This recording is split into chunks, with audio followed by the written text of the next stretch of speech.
Bonjour, chers camarades. Dans la suite de nos exercices, nous allons aujourd'hui, à la suite du cahier des charges que nous avons vu lors de ma dernière intervention. Aujourd'hui, nous allons brosser un regard sur l'exercice du droit de grève. Le droit de grève est un droit qui est bien fondamental et reconnu à chaque salarié et protégé par la Constitution. Cependant, ce moyen de pression énergétique ne peut être exercé dans n'importe quelle condition. C'est quoi une grève?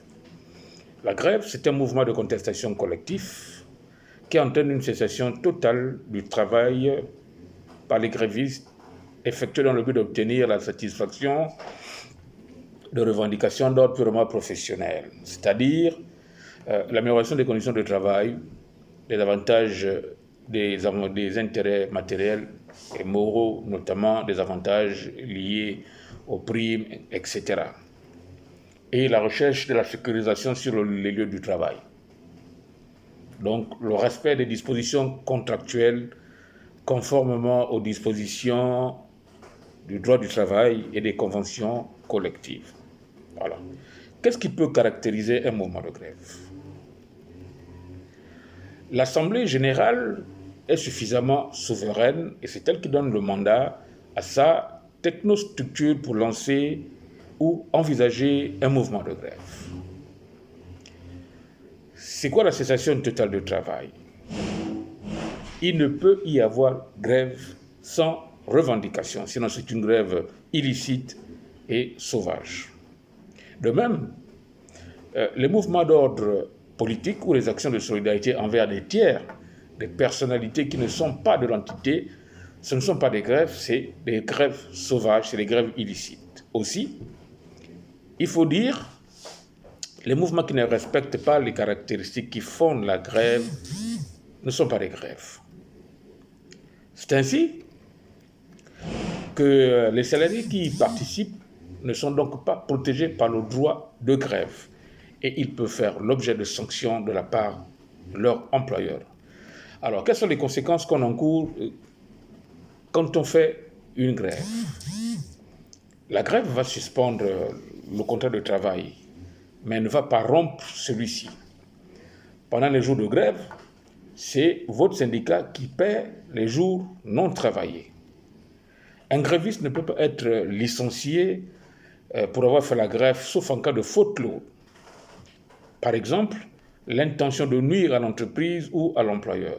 Donc, l'employeur ne peut pas, à la suite d'une grève, opérer des discriminations en matière de rémunération ou d'avantages sociaux entre grévistes et non grévistes.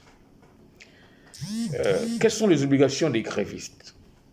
Le droit de grève doit s'exercer sans abus.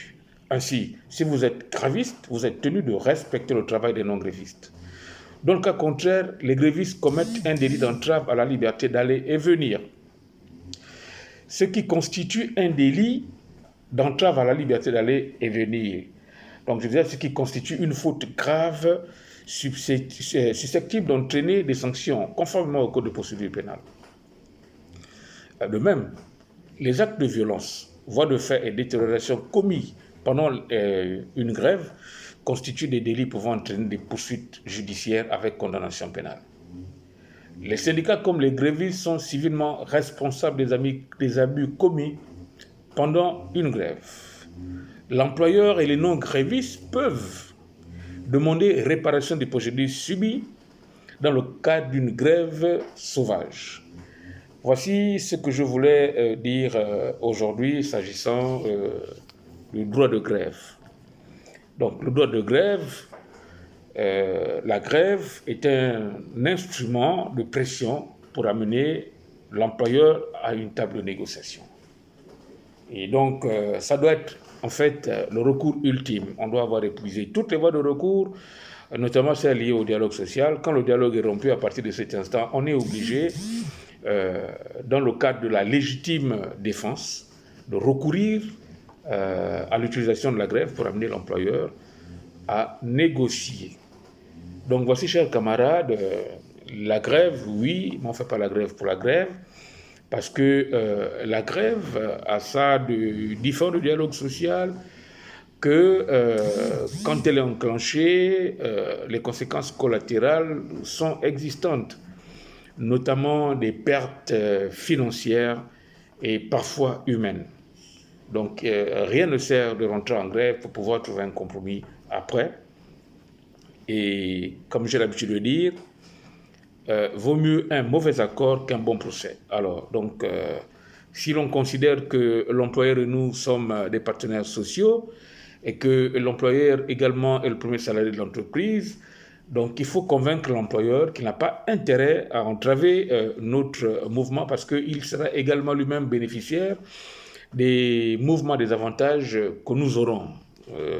En admettant par exemple qu'on réussit à faire varier notre prime de logement à proportions différentes, considérant que le directeur général fait partie de la grille des salaires, donc il sera rétribué au même titre, sans distinction, parce que je l'ai dit plus haut, que les travailleurs. Donc voilà, il est important de rassurer l'employeur qu'en tant que partenaires sociaux, nous avons intérêt à défendre tous les deux l'outil de production qui garantit chacun de nous ses intérêts matériels et moraux.